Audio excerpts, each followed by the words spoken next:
Ted, it's incredible. We're going into this year's Grand National and you've got 2 horses running that you're training and 2 children riding. Yeah, Katie and Ruby, very exciting there, and 2 good chances too, Culver Station and Seabass.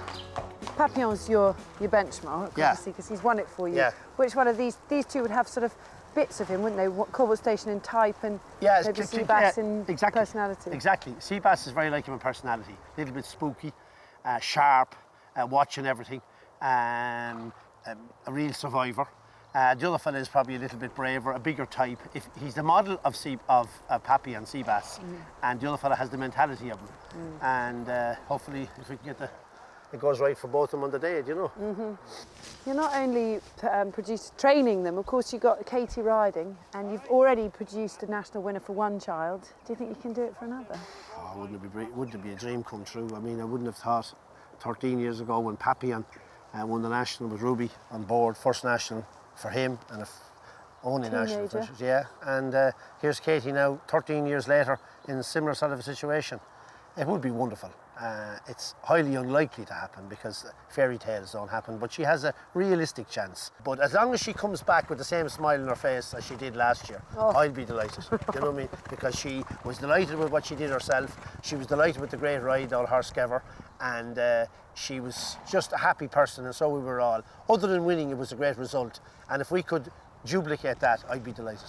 He must be very special to you after last year. Your smile, honestly, when you passed the line, you just literally, you lit up the place. I think it was delight, but it was relief as well on another part. And, you know, it was just, you know, he was fancied, and I was just happy that I was beaten fair and square. That, you know, there's nothing worse. I'm hard enough on myself anyway, but, you know, so when I passed the line, when I genuinely knew I couldn't have finished any closer, Was there a point anywhere where you thought...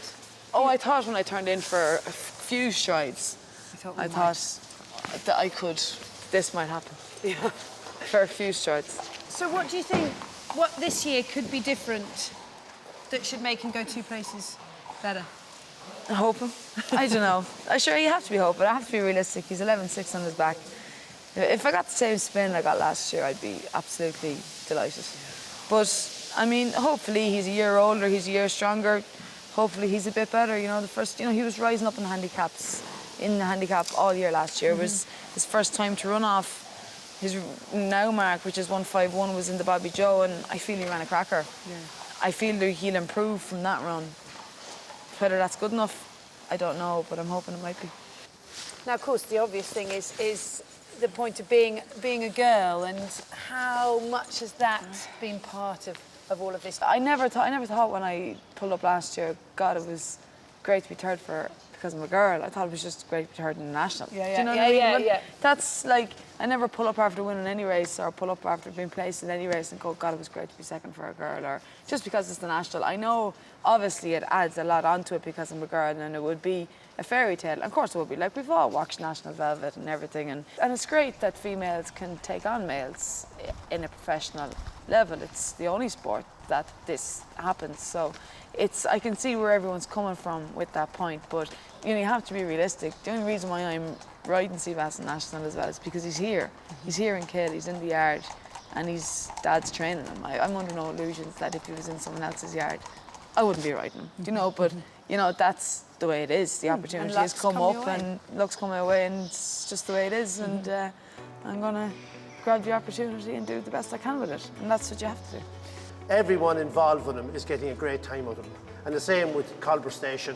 I know JP is not short of top-class horses, but it's lovely to have them. And I hope, as long as I'm alive, we could continue to have a couple of these every few years. You're not going to get them every year, but if you get them, like we're going to, a second set of them in a space of 10 or 12 years, it's great. It's even better to have Madame on board.